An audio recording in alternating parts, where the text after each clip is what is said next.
The recent spate of reports that Russian radiochemical defense RKHB troops have been deployed to the Yamal Peninsula in order to combat an anthrax breakout among the local fauna brought attention to a relatively unknown and even unglamorous branch of the Russian armed forces, which is tasked with protecting own forces, infrastructure, and civilian population from the effects of weapons of mass destruction.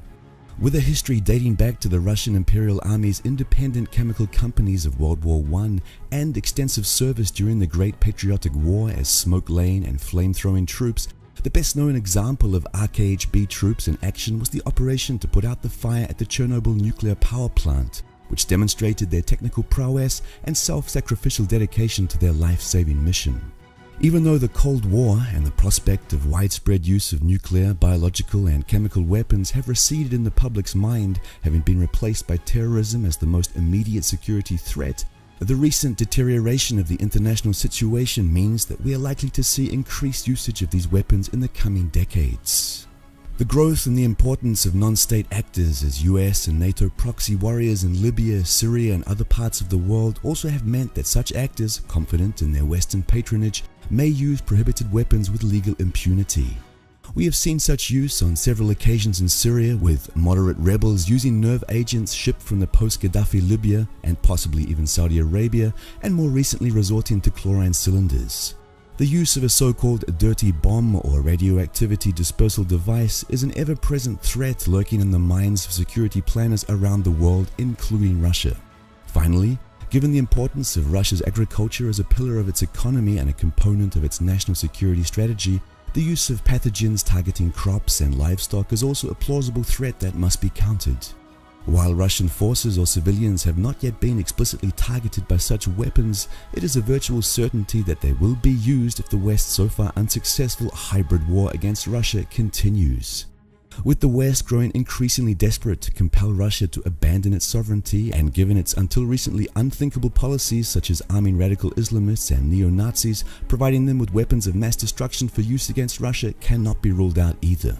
For that reason, RKHB troops have also been the beneficiaries of the recent Russian military modernization efforts and have undergone an expansion following the drastic post-Soviet cutbacks. The core of today's RKHB troops consists of 4 RKHB brigades stationed one apiece in each of the 4 military districts.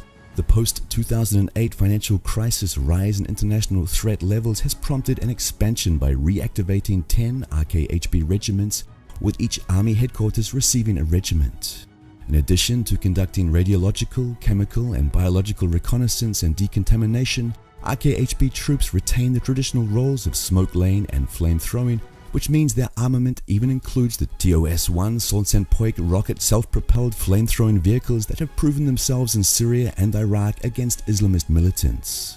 Historically, the best equipped chemical troops in the world, Russian RKHB troops are continuing that tradition to this day, with the introduction of the Nektar gas-proof suits and the PMK-3 protective masks and the extensive provision of advanced armored reconnaissance vehicles including the BTR-80-based RKHM-6 and MTLB-based RKHM-5. Recent large-scale military exercises have also featured the employment of RKHB units and troops operations under the conditions of simulated contamination. Like other recent Russian military preparations, these efforts are intended with deterrence in mind. Having potent defensive capabilities may be sufficient to dissuade would-be attackers from using such weapons in the first place. However, should deterrence fail, RKHB troops stand ready to perform their missions.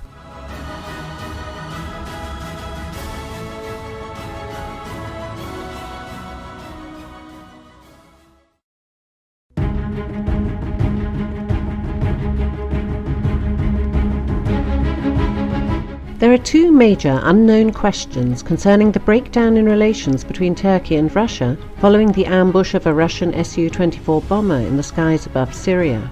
The first is, what turn of events prompted Turkey's leadership to adopt a course of confrontation with Russia? The second is, why this escalation did not come months sooner when Khmeimim was far more vulnerable to Turkish attack or blockade. When Russian aircraft first arrived at Khmeimim, the war was going badly for the Syrian government. The terrorists were able to make major advances during the prior months, and were close to threatening Damascus itself. Syrian forces were demoralized by their setbacks and suffering from shortages of equipment and ammunition. The Russian air group at that point numbered slightly more than 30 aircraft. The base had no long-range air defences and only a small ground contingent to protect it on the ground. The bulk of the material for the base and for the rearmament of the Syrian army was only beginning to arrive by Syria Express ships, which were busy traversing the Bosphorus in both directions. The Russian military had not yet demonstrated its combat effectiveness or its long reach. It would do so only after the air campaign reached its full tempo and began to be accompanied by cruise missile strikes and heavy bomber sorties.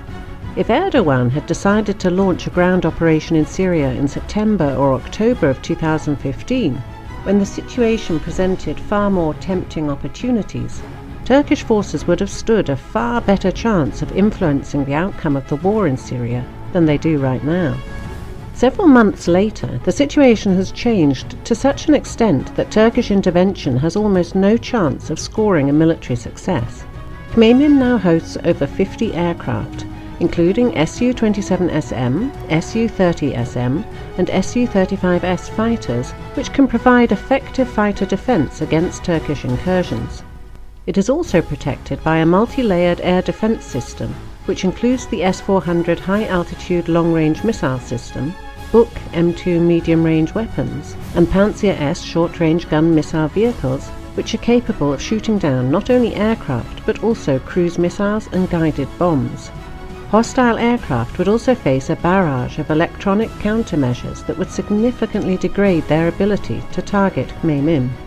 The cruise missile launches by Russian naval ships and heavy bombers have demonstrated the ability to target Turkish air bases and destroy Turkish aircraft on the ground in the event of escalation of the fighting.